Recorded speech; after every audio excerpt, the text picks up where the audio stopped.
What's up guys, today we'll be going over the Iron Banner grenade launcher in the power slot, Swarm of the Raven, which is a void 150 RPM grenade launcher. And what makes this one special is it can come with spike grenades and also random rolls, things like field prep and rampage, but the most important thing is spike grenades in that middle slot. And you can get this during the Iron Banner from ranking up or turning in tokens, and as you see right here in the engram, it is the first weapon right there. And there's a quest line for Iron Banner that unlocks armor pieces as you go. There's 5 steps for all 5 armor pieces. So if you're trying to get the grenade launcher, you should actually not do that quest line. As you see, we've already done the boots, but you want to delay that as long as possible. That way it does not add more items to your loot pool. It makes it easier to get the grenade launcher. So in this video, we will be breaking down a lot of numbers on Swarm of the Raven, Wendigo GL3, then also Prospector, and comparing all 3 of them in different scenarios, then getting to the truth and the bottom line of which of these 3 grenade launchers is the best overall for damage output and DPS. So let's go ahead and begin. First with Wendigo on the Ogre. Without the buff, it hits 4,377. Now with Explosive Light, by picking up orbs, you now hit for 7,458.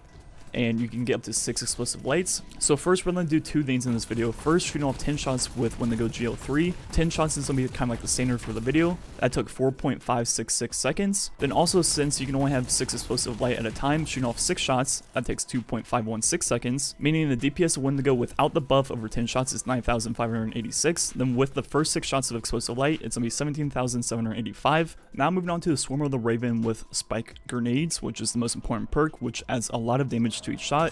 Shooting at the Ogre, it hits 5,543, which is somewhere in between the explosive light and non-explosive light of Wendigo.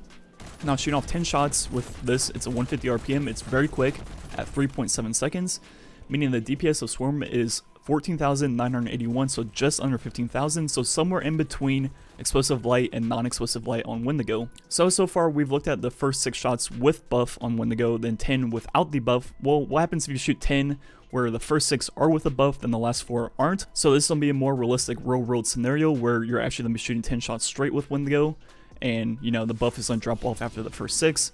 And that results in 13,634 damage per second, which is now lower than Swarm of the Raven. So at some point after 6 shots, Swarm actually passes Wendigo in terms of DPS. So let's try to find out what that is. So first shooting 7 shots, the first 6 with the buff and the last one without the buff, that is going to do 16,022 damage per second, so still higher than Swarm of the Raven. Okay, so let's try 8 shots this time. So this time the first 6 with the buff and the last 2 without the buff.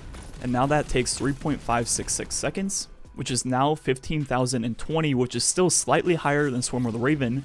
So finally, let's try 9, which, as you may predict, will actually finally be lower than Swarm of the Raven. That took 4.033 seconds, meaning 14,351 damage per second. So putting all those up on the screen again, shooting the first 6 shots of Wendigo is the highest damage per second. But once you shoot more than 8 shots with Wendigo, Swarm then passes it at almost 15,000 damage per second. And so far we're only talking about like 6 to 10 shots with these 2 weapons. Let's talk about the entire reserves of the ammo. So with Wendigo you hold 21, so shooting off all 21 shots, see how long that takes. It's going to take quite a while.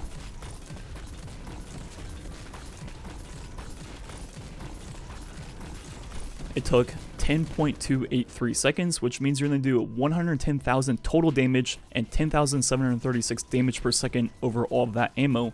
Now doing the same thing with Swarm, it only holds 20. You can get field prep, which will make it go to 21 or 22. I'm not sure, I haven't seen myself, but it'll make it higher than 20. But just for the purpose of this video, with 20, that takes 7.883 seconds, doing almost the exact same total damage output over the total reserves, but now at a little over 14,000 damage per second. So the more you have to shoot, the more Swarm gets the advantage. Now we compare the 2 weapons with debuffs on them, first with Melting Point on Hunter or Titan. As you see, here are the numbers with Explosive Light on Wendigo, then also on Swarm of the Raven. And since both weapons get 50% buffs with, Melting Point, the numbers shouldn't change too much. So once again, Wendigo is the best DPS through 8 shots, then Swarm passes it after 8 shots. And nothing changed there, just the numbers are 50% higher. But now we use Tractor Cannon, which buffs void weapons by 50% and other weapons by only 33.3%. That will obviously change when Swarm becomes better than Wendigo. So now looking at the damage with Tractor, the Wendigo only hits 9941, while the Swarm will continue to hit that same number because it's still getting that 50% buff at 8314. So now we compare the numbers now with Tractor. Wendigo is only better damage per second through the first 6 shots. The second you shoot 7 with Wendigo, the swarm is now higher, which is pretty interesting. And the final thing I want to compare is Prospector, and this we're just going to do the normal DPS, and we're not going to look at buffs or anything like that. So shooting at the Ogre, see how much it hits for. It does this like weird burn effect afterwards too, so taking that into effect, it's 5,701 damage per shot on this Ogre. Now testing the rate of fire shooting off 10 shots with Prospector, it's very quick and has full auto.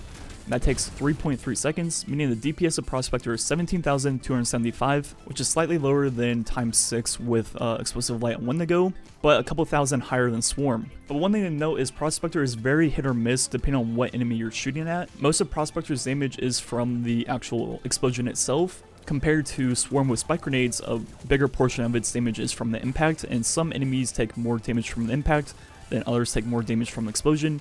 So Prospector can be a hit or miss depending on what you're using it against. So analyzing all those numbers I just said, the main takeaway is, in general play, Wendigo with Explosive Light is the highest damage per second weapon in the game, and it only gets passed by Swarm after you shoot more than 8 shots. Then if you use Tractor Cannon as your main debuff, Swarm actually passes Wendigo at the 7th shot. So Wendigo is going to be better for things in the game that die very quickly. So if you're playing strikes, you know, killing ultras throughout the strike, or the strike boss or whatever, most of those things are going to die under 9 shots, so Wendigo will be better in that situation. Then also, as you just play generally, you're going to be picking up more orbs, so you're actually going to be using Explosive Light on almost all 21 of the total ammo. But versus anything that doesn't die to 8 shots of Wendigo, Swarm of the Raven is now better. So that's things like raid bosses, menagerie bosses, you know, EP bosses, whatever. Most of the in-game bosses is where Swarm will be better than Wendigo. Then looking at the current raid boss in Crown of Sorrow, you can only Tractor Cannon that boss, which means, you know, Swarm is even that much better compared to the other options. And that's why you see everyone freaking out about Swarm of Raven, because it is by far the best option versus a new raid boss with 5 of them and 1 Tractor as your main setup. Anyways, I hope you guys enjoyed this video. As you may tell, I love numbers, so this video was very fun for me to make and explain. If you guys have any questions on what I said at all, please ask away in the comments, and I'll try to reply to as many as I can. I think I explained it pretty well. Even if you aren't great and naturally good at math, I think I explained it in a way that you should be able to understand pretty easily, so hopefully you guys fully understood the information in this video. So overall, for general play, Wendigo is definitely the better option. For raid bosses and things with a lot of health, Swarm of the Raven's better, and that's pretty much the bottom line. So yes, go get this weapon, because as long as there's gonna be raids in the game, this will be the best option for the foreseeable future until grenade launchers get dethroned. Anyways, thanks for watching, catch you guys next time.